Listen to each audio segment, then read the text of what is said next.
안녕하세요. 오늘은 신약 7강 마태복음 25장부터 28장까지 마태복음 끝날입니다.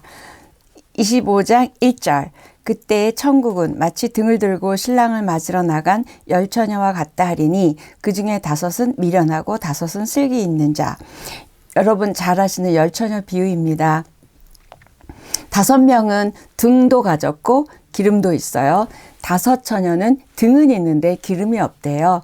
외적인 건 갖고 있습니다. 그런데 실제로 등 속에 들어가야 되는 기름이 없는 건 무슨 비유냐면 우리가 신앙의 외형은 갖추고 있는데 신앙의 내용은 혹시 갖추고 있지 않은지 질문하고 있습니다. 눈에 보이는 것 준비되어 있지만 눈에 보이지 않는 것에 소홀하고 또 준비하고 깨어있으라는 비유입니다. 어떤 때 아무 때나 신랑이 와도 맞을 수 있는 괜찮은 신앙 상태를 말하고 있습니다. 기름이 무엇일까요? 저와 여러분의 신앙의 내용이고 믿음의 내용이고 성령 충만이고 또 삶의 내용이겠죠. 마태는 저와 여러분에게 질문합니다. 너희 안에 갖추고 있어야 될 삶의 내용, 또 믿음의 내용은 잘 갖추고 있는지, 신앙의 내용은 혹시 결핍되어 있지 않은지, 기름이 떨어진 줄이나 알고 있는지 질문하고 있습니다. 종교적인 외적인 형식과 거칠에 좀 표현이 이상하지만 그런 건 되어 있는데 정작 있어야 될 기름이 없는 사람 많이 있습니다. 신앙의 모습은 있는데 신앙의 내용은 없는 걸 지적하고 있습니다. 예배는 있으나 주님을 만나지 못하는 예배, 성경은 읽으나 성경을 통해서 하나님의 음성을 듣지 못한다면 이 또한 기름에 관심을 가지라는 말씀이겠죠. 8절 9절입니다. 미련한 자들이 슬기 있는 자들에게 이르되 우리 등불이 꺼져가니 너희 기름을 좀 나눠달라. 우리와 너희가 쓰기에 다 부족할까 하노라. 그랬더니 안 돼. 같이 쓰기에는 부족해. 좀 꺼달라 그랬더니 안 된다고 얘기합니다. 기름은 다른 사람의 것을 빌려 쓸 수 없으니 가서 쓸 것을 사오라고 이야기합니다. 10절 그들이 사러 간 사이에 밑줄 그세요. 사러 간 사이에 신랑이 왔어요.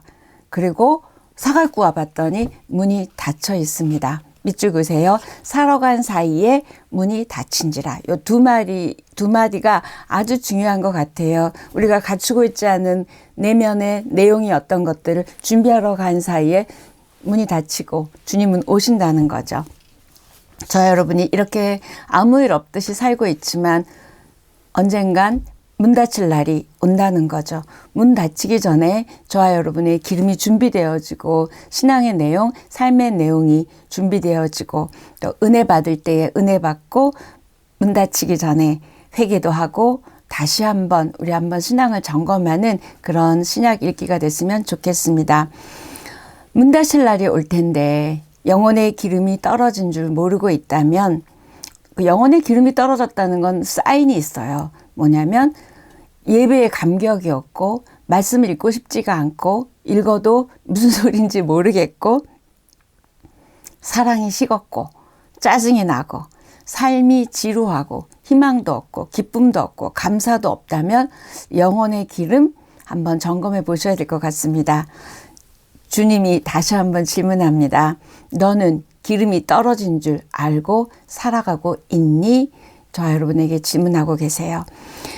왜 이 비유가 있냐면 금방 오시질 않는 거예요. 주님이 다시 오시는 게 지연이 됐습니다. 늦어지고 있어요. 그랬더니 그 길어지는 시간 속에 그 길어진 걸 생각하지 않은 사람들은 왜 안 오는 거야? 그리고 막 살 수 있잖아요.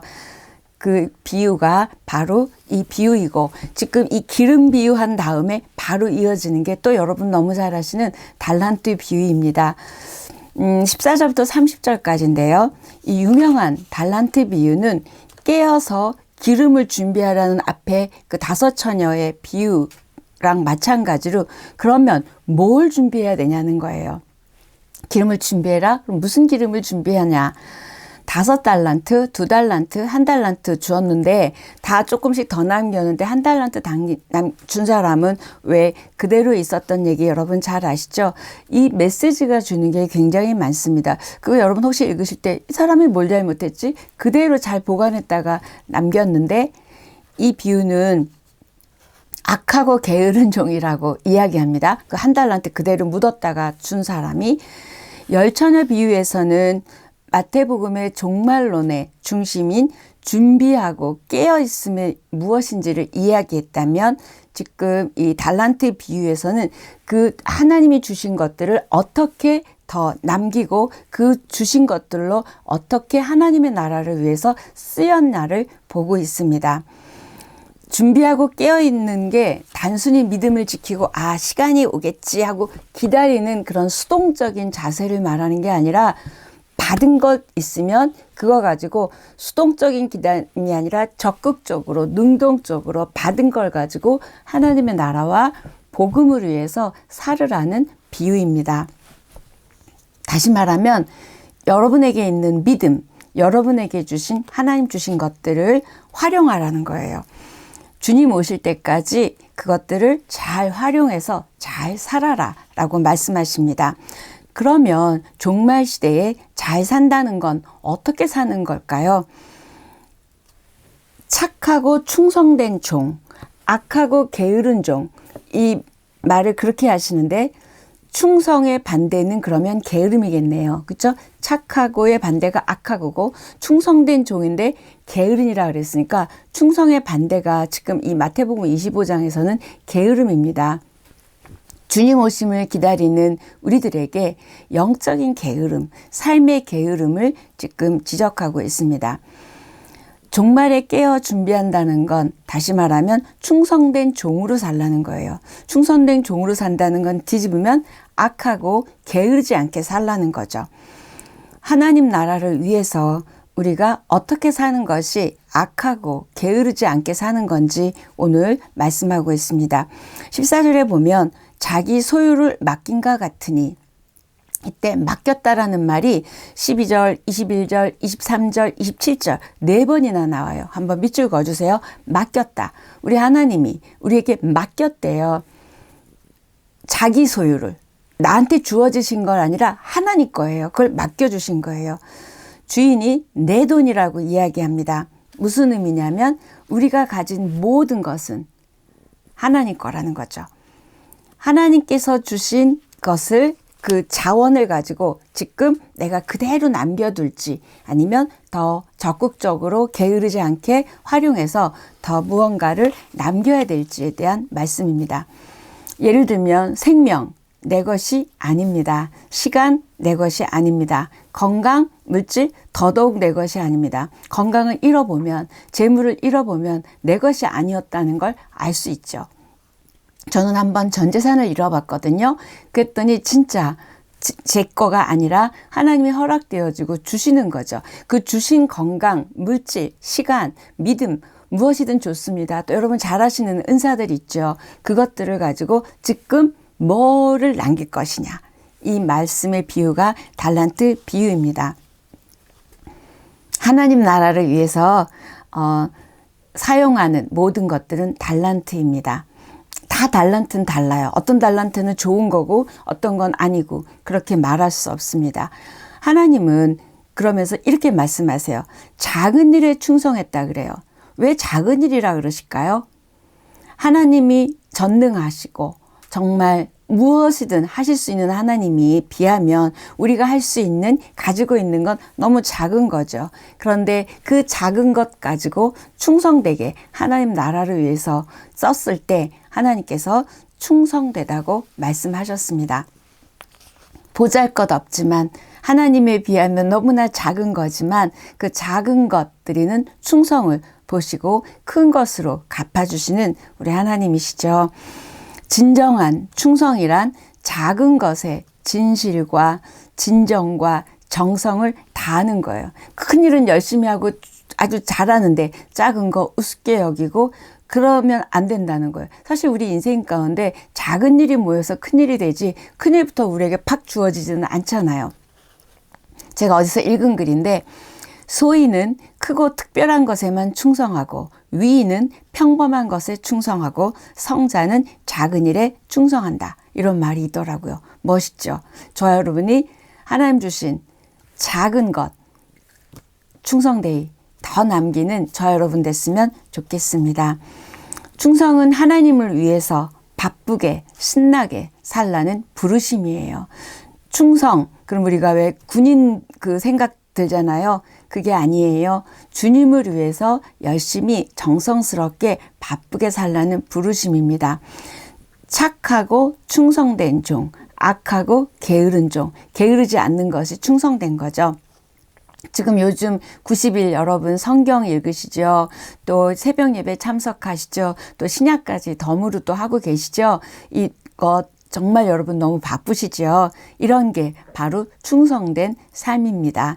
영적인 승리를, 영적인 열매를 위해서 바쁘고 또 열심히 신나게 살라는 부르심이 바로 충성된 삶입니다. 달란트 비유의 결론은 29절인데요.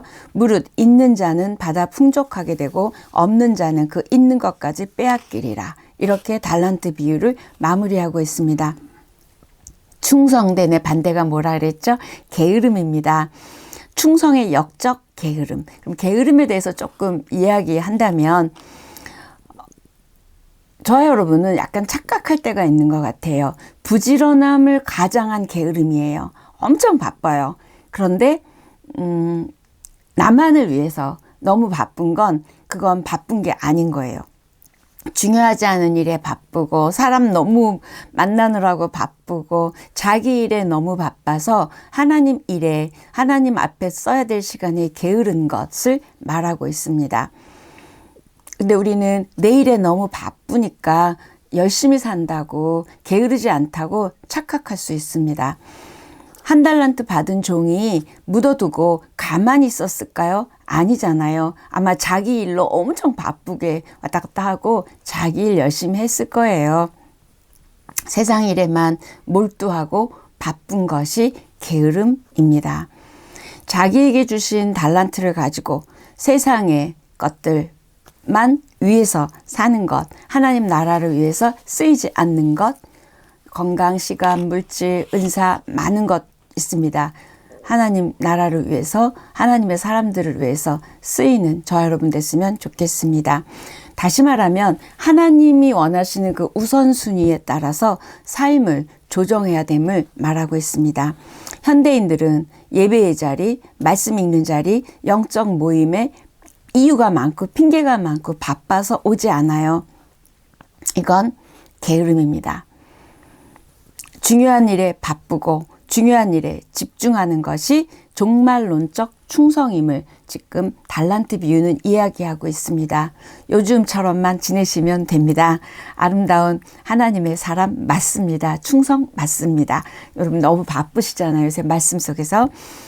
열처녀 비유, 달란트 비유 말씀하신 다음에 바로 이어지는 건 양과 염소의 비유입니다.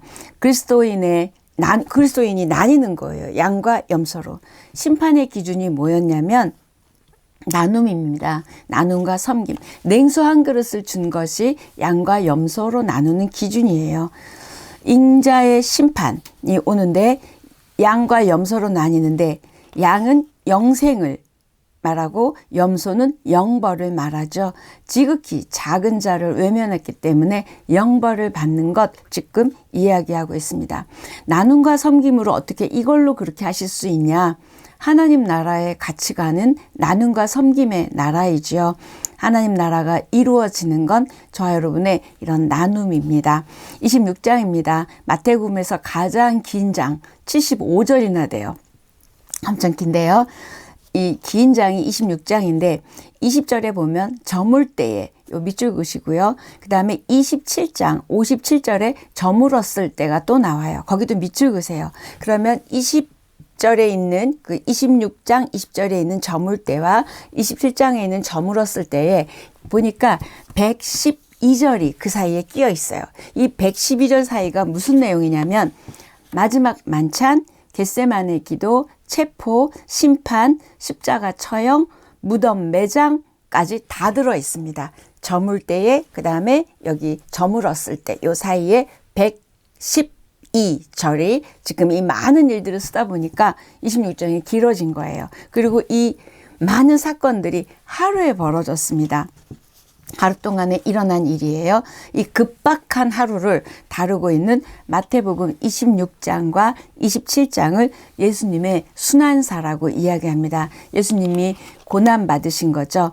14절에 가룟 유다가 대제사장들에게 가서 내가 예수를 너희들에게 넘겨주겠다. 얼마 줄래? 그랬더니 은 30 준대요. 그때부터 유다는 예수를 어떻게 넘겨줄까 호시탐탐 기회를 노렸다는 이야기가 성경에 있습니다. 26장 17절에서부터 30절 보면 십자가의 순환을 준비하는 절정이 뭘까요? 마지막 만찬입니다. 우리는 최후의 만찬이라고 하지만 성경에는 최후의 만찬이라고 안 되어 있고 마지막 만찬이라고 그러는데요. 17절에 무교절의 첫날에 유월절 음식을 어디서 준비하기를 원하시나이까? 제자들이 묻습니다. 그랬더니 18절에 아무나에게 가서 해라.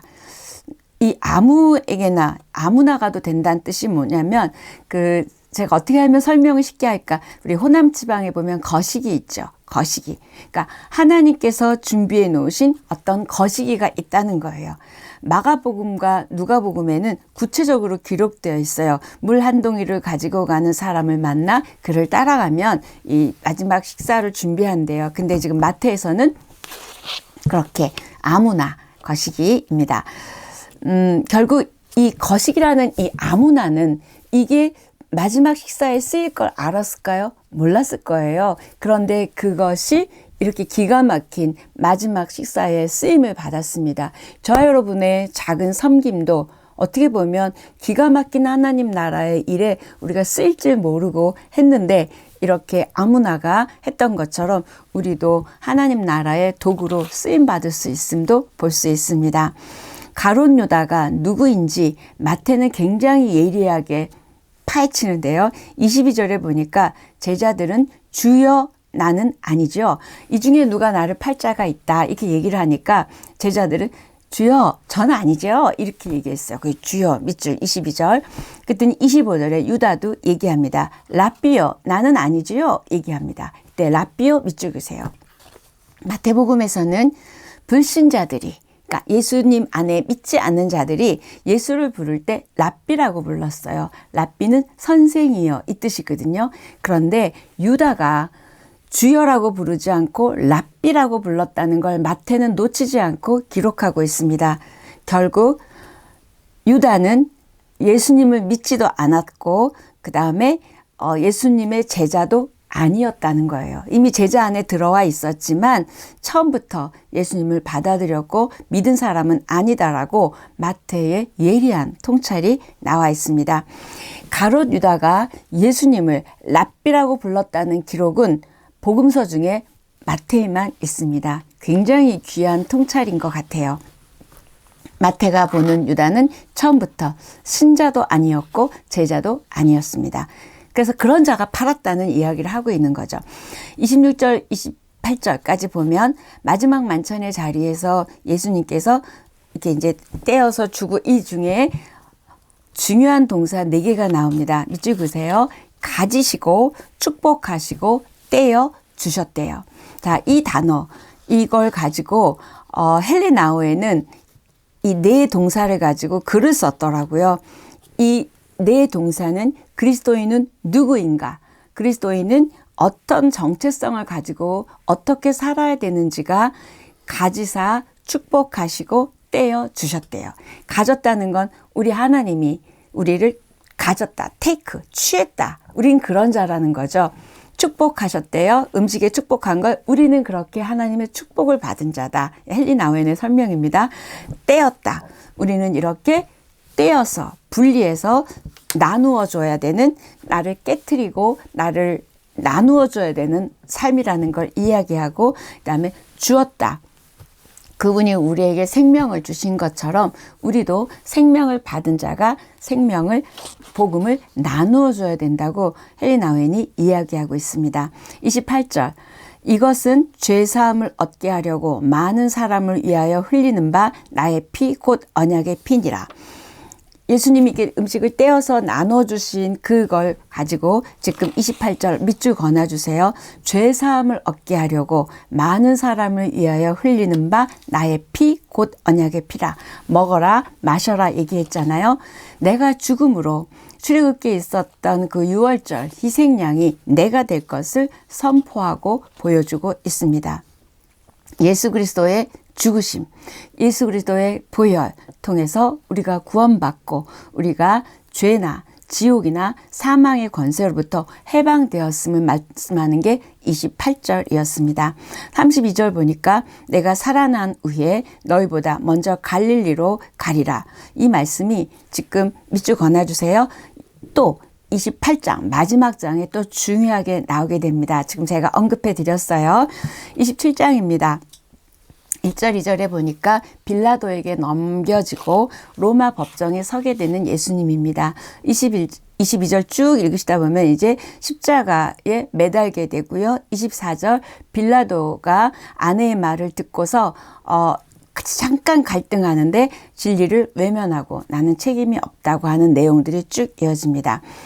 이때 27절부터 이제 31절까지는 예수님이 십자가의 처형이 결정되고 그다음에 집행되기까지 로마 군병들로부터 조롱을 받으시는 장면이 나오게 돼요.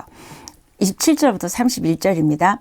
먼저 옷을 벗겨줍니다. 옷이 벗겼다는 건 뭘 말하죠? 치욕이죠. 수치입니다. 모멸이에요. 이렇게 옷이 벗겨졌다라는 건 그분의 신분이 박탈됐다는 거죠. 군인이 군복을 벗었다. 그러면 그 신분이 아니라는 거죠. 신분이 박탈됐고요. 우리의 신분을 올려주기 위해서 하나님의 자녀라는 신분으로 올려주기 위해서 그분의 신분이 박탈되었음을 지금 말하고 있습니다. 예수님이 홍포, 자색 옷을 입었는데 마가복음과 요한은 자색 옷이라고 표현하고요. 마태복음은 홍포라 그래요. 그러니까 붉은 옷이죠.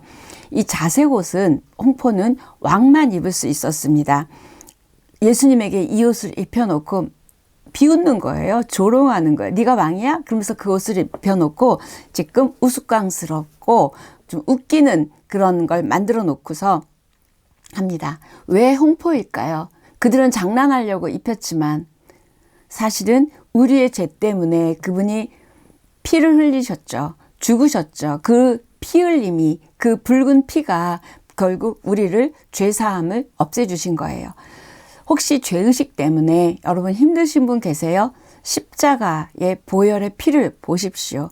그래서 우리의 그 붉은 죄가 어떻게 그분의 보혈로 어떻게 됐다 그랬죠? 흰 눈같이 희게 됐다. 그래서 이 홍포가 의미하고 있는 것도 굉장히 많습니다. 그 다음 채찍에 맞으셨어요. 십자가를 지기도 전에 채찍을 맞는데 우리 영화 패션 오브 크라이스트 보셨지만 그 채찍에 납이 달려 있거나 아니면 그 못이 달려 있었대요. 그래서 그걸 탁 해서 으치면 살점이 떨어지는 거 우리 영화 장면에 있었잖아요. 그래서 그 당시 실제로 그렇게 했고요. 그래서 십자가 처형당하는 사람들이 그 맞다가 십자가 매달리기도 전에 많이 죽었다고 합니다. 채찍을 맞으셨다. 이사야 53장 5절에 보면 예수님이 채찍에 맞으심으로 나음을 입었도다. 아시죠? 그분이 이렇게 채찍에 맞으신 이유는 우리가 나음을 입게 하기 위해서였습니다. 저와 여러분이 예수님이 채찍에 맞으심으로 나음을 입은 줄 믿습니다. 아멘. 그 다음에는 가시면류관을 씌웠어요. 면류관은 왕이고 승리를 했을 때 씌워주는 거죠. 금면류관 대신 가시면류관을 씌워줍니다. 그리고 비웃습니다. 유대인의 왕이여, 왕이 쓰는 그런 면류관처럼 가시면류관을 씌워놓고는 유대인의 왕이여 평안할지어다. 이렇게 조롱합니다. 만왕의 왕, 예수를 조롱하는 이 모습이요. 이게 지금 하나님을 욕하고 하나님을 거부하고 하는 인류의 모습이고 혹시 우리의 모습은 아닌지요. 내가 주님을 온전히 주님으로 인정하지 않는 건 예수님에게 조롱을 하는 겁니다. 그분의 왕되심을 무시하는 거죠. 지금 이 가시면류관이 굉장히 좀 이렇게 그러네요. 이 가시면류관이 상징하고 있는 건 예수 안 믿는 사람만이 그런 게 아니라 우리가 하나님의 하나님 되심을 무시하고 인정하지 않을 때 예수님은 나를 통해서 조롱을 받으시는 거죠. 네. 예수님이 받으신 고난과 조롱은 그러면 무슨 의미가 있는가? 이사야 53장 5절입니다. 그가 찔림은 우리의 허물을 때문이요 그가 상함은 우리의 죄악 때문이라. 그가 징계를 받음으로 우리는 평화를 누리고 그가 채찍에 맞음으로 나음을 입었도다. 예수님의 십자가를 바라보고 아무 감각이 없고 그런 상태를 토레이 신부님은 어떤 책에서 제가 읽었는데 이렇게 말씀하셨어요. 신앙인의 무감각한 질병이라고. 십자가를 봐도 아무 느낌도 없고 감격도 없고 감사도 없다면 마치 영적인 나병 걸렸다는 거죠. 무감각하다는 거죠. 공생일이 시작하는 시점에서 사단이 네가 하나님의 아들이거든 그랬죠. 그러면서 결국은 십자가를 지는 걸 방해하는 겁니다. 제가 말씀드렸었잖아요. 그 유혹이 지금 27장 40절에서 또 있습니다. 이 말은 뭐냐면 끝까지 십자가를 못 지게 하는 거예요. 왜요? 십자가를 지고 죽으시면 십자가에 달리시면 저와 여러분이 하나님의 자녀로 구원받잖아요. 그래서 27장 40절 밑줄 그으십시오. 끝까지 십자가를 못 지게 하는 사단의 방해입니다. 28장 마지막 장입니다. 모든 인생은 죽음으로 끝나지만 우리 기독교는 빈 무덤으로 끝납니다. 빈 무덤이 뭐죠? 곧 부활입니다. 기독교는 부활의 종교입니다. 예수님이 부활하셨어요. 28장입니다. 부활하셨다 다시 살아나셨습니다. 마귀는 패하고 사망과 저주는 끝났고 예수님이 진 것 같았고 죽은 것 같았지만 예수님께서 승리하심이 다시 살아나셨다. 빈 무덤이라는 단어입니다. 부활의 소망이 승리임을 지금 다시 말하고 있습니다. 28장은 결론장이죠. 그래서 1절부터 10절까지는 부활하신 주님이 나오고 있습니다. 여인들이 이제 죽으셨으니까 그 시신에 발라줄 향유를 가지고 찾아갔어요. 그랬더니 빈무덤이에요. 이 빈무덤 결국 예수님이 부활하셨다는 거죠. 여자들이 시체가 없어진 줄 알고 슬픔과 절망 가운데 있을 때 어떤 한 사람이 나타났죠. 천사죠. 막달라 마리아 앞에 서서 이야기합니다. 시신 못 봤어요? 물었더니 예수님은 살아났다. 주께서 갈릴리에 먼저 가실 것이다. 거기 가서 만나라 얘기해 주십니다.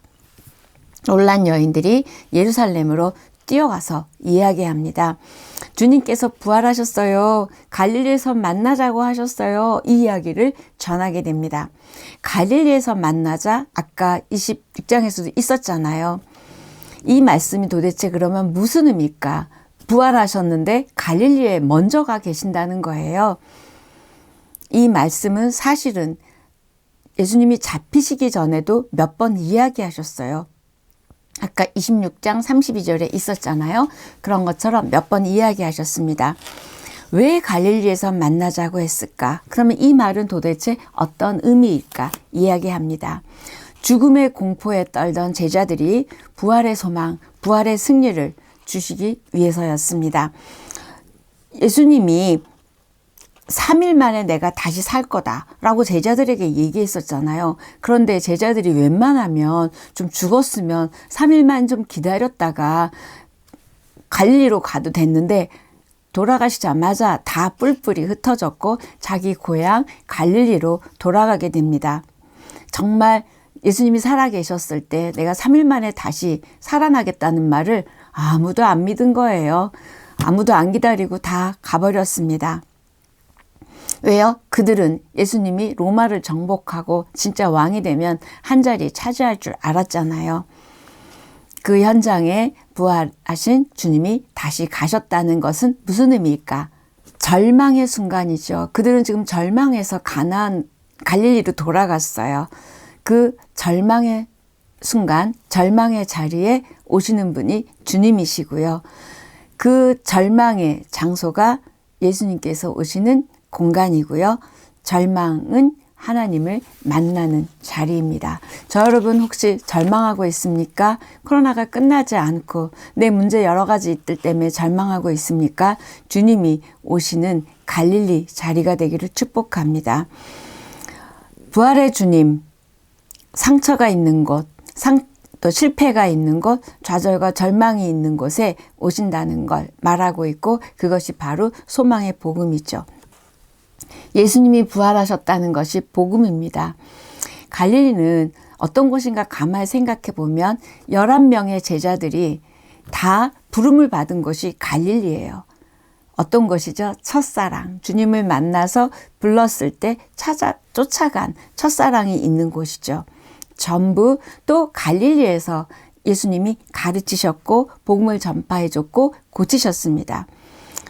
예수님이 갈릴리로 가신 건 아마 그들에게 그때 처음 부름을 받을 때 또 예수님이 그런 사역들을 할 때를 기억나게 하셨을 것 같아요. 갈릴리에서 만나자. 저 여러분에게도 지금 갈릴리에서 만나자 말씀하시는 거예요. 너랑 나랑 처음 만났던 곳, 네가 하나님의 자녀로 부름을 받았던 곳, 내가 가르쳤고 내가 고쳤고 또 내가 이런 일들을 했던 걸 네가 경험하고 봤던 곳에서 만나자. 제자들이 회개하지 않았는데 먼저 가서 기다리고 계시는 거예요. 회개하면 갈릴리에서 만나주겠다가 아니라 이미 먼저 가 계신 우리 예수님입니다. 이미 사랑하셨고 이미 먼저 용서해 주셔서 가 계신 예수님. 너무 감동입니다.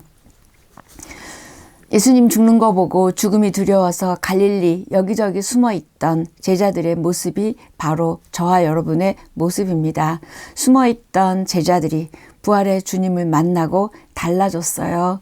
우리 제자들이 달라졌습니다. 우리 아이가 달라진 게 아니라 우리 제자들이 달라졌습니다. 그래서 세상에 나가서 이야기합니다. 예수님은 다시 살아나셨습니다. 그분은 지금도 살아계십니다. 이 말씀을 저 여러분도 해야 되는 거예요. 그리고 그 제자들은 부활하신 주님을 다시 만났고 거의 모든 제자가 순교했습니다. 우리 주님은 절망의 땅, 소망 없는 땅 가운데 먼저 가셔서 이렇게 희망과 소망과 복음과 생명과 아름다운 하나님의 땅으로 만들어 주셨습니다. 저 여러분이 모두 그 은혜의 땅 갈릴리로 가는 은혜가 있기를 축복합니다.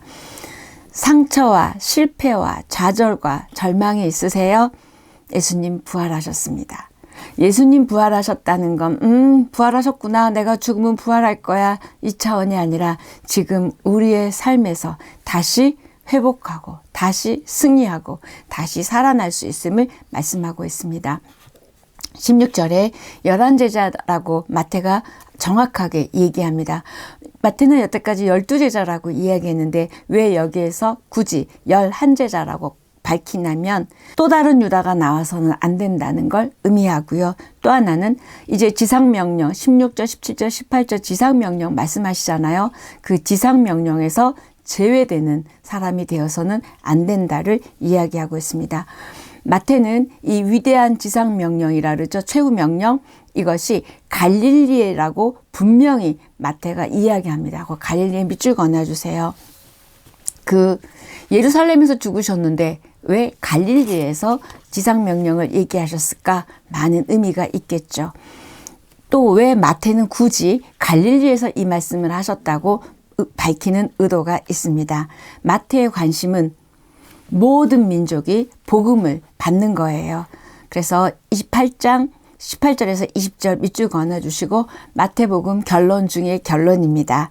이때 이 최후의 명령을, 위대한 명령을, 지상 명령을 사구서 가운데 마태복음에만 있습니다. 우리가 살아내고 그 명령을 지킬 때 하나님이 함께 하신대요. 그 명령은 뭐였죠?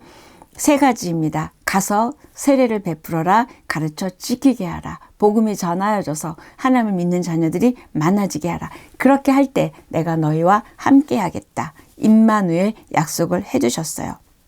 마태복음을 끝내면서 여러분에게 드리고 싶은 말씀, 모든 그 민족에게 복음을 전하라는 이 지상 최대 명령을 살아내고 기도하고 또 섬기는 저와 여러분의 임마누엘의 축복이 넘치는 삶이 되기를 축복합니다. 여러분 마태복음 읽으시느라고 애쓰셨습니다.